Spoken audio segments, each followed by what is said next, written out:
So I saw this video from Basement Bodybuilding. That's a jackass motherfucker right there. Go check out his channel. I'll put it in the comments. I saw a video he made a while back about how the Logbook is killing your gains. I don't know if that was the exact title, but basically he was saying, if you are constantly chasing a rep PR or a rep count, inherently you're gonna let technique slip. Inherently you're gonna do whatever it takes, ass in the air on a bench press, hip shooting up on a squat, because you're more worried about hitting that number than you are building that muscle. He is a purely hypertrophy bodybuilding type of dude. He wants the muscles larger, denser, more succulent, juicier, more vascular, more full, more thick. He has a propensity for muscular density that he gets with very specific training intensity. Do you get what I'm saying?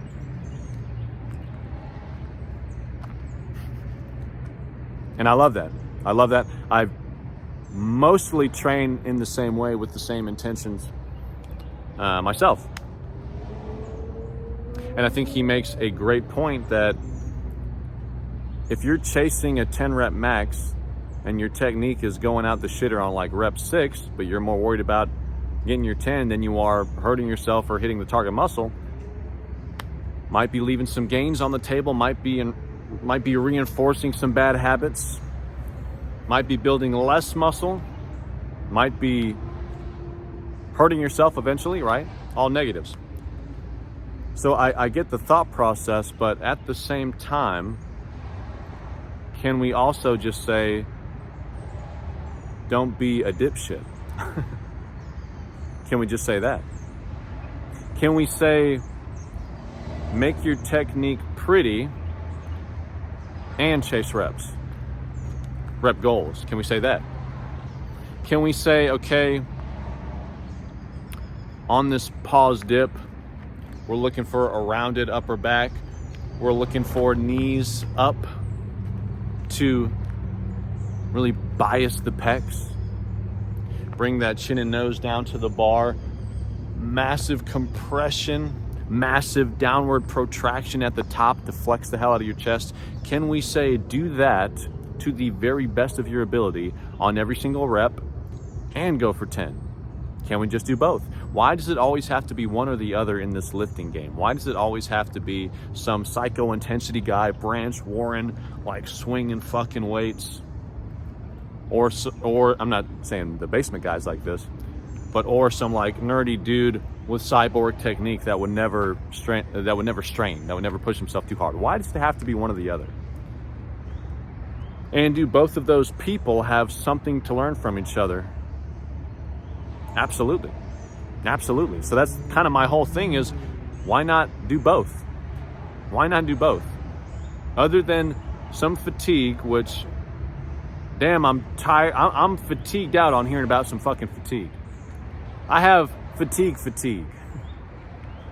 Other than some additional fatigue, what would the downside be of doing lateral raises perfectly strict, and then you're getting less range, but you're still going, and then you're getting even less range, but you're still going, and then you're doing some cheat laterals where you're damn near doing like a power lateral raise, but the negative you're owning, the negative you're still straining on the target muscle. What would be so bad about doing that versus this perfect robotic ribs down, keeping the tension on the lateral delt, and then as soon as you feel that technique slip away, and I'm ego lifting, I'm chasing a 15 rep PR, let me put him down.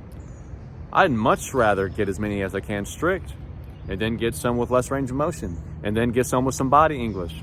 I would much rather do that, especially with an exercise like that. Squats would be a bad example for that. Bench press would be a bad example for that. Would I get as many pause reps as I can and then go touch and go and then go ass off the bench? That seems a little stupid. That seems a little dumb. But some exercises definitely lend themselves well to getting some strict reps, and then getting some partials, and then getting some body English reps. Now, do you need to do that every set? Certainly not. Do you need to do that on every exercise that lends itself well to that? Certainly not. But when you throw it on some arm exercises here and there, when you combine perfect technique with like insanity, this is the whole thing, combining both. When you combine that calm, collected, very cerebral, I'm feeling in the target muscle, my technique is sound. When you can combine that with that freaking pit bull, like just banging your head through a brick wall type of fiery energy, fiery intensity, if you can combine them, I firmly believe that those will be your best gains versus doing one or the other. But let me know, which one are you chasing in the gym? Are you chasing rep PRs, or are you chasing perfect technique?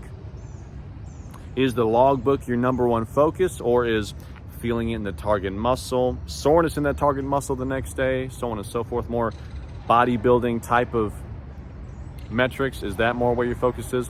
Let me know. I hope that helped, and I'll see you in the next one.